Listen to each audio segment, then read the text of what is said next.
make a sales tab on Wordware.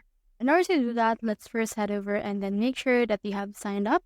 So it actually looks complicated to use, but it's actually really easy. So we have in here the project files. Scroll down to the very bottom until you can see in here the chatbots or anything that you have. We have in here our Gen AI sales tab. Click on that, and in here just click on this inputs.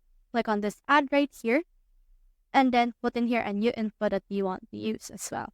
So if you already have something that you don't want to use, you can head over and delete them.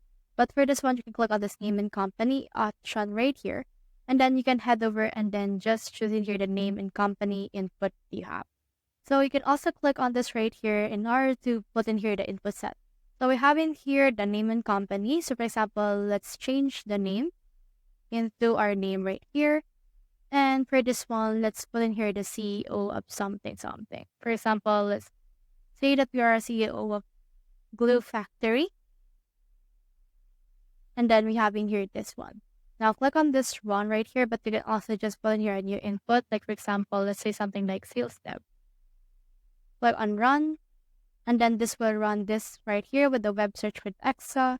And then in here, this actually helps you to get the research information in a single particular search. So as you can see, we have in here this research that they have made.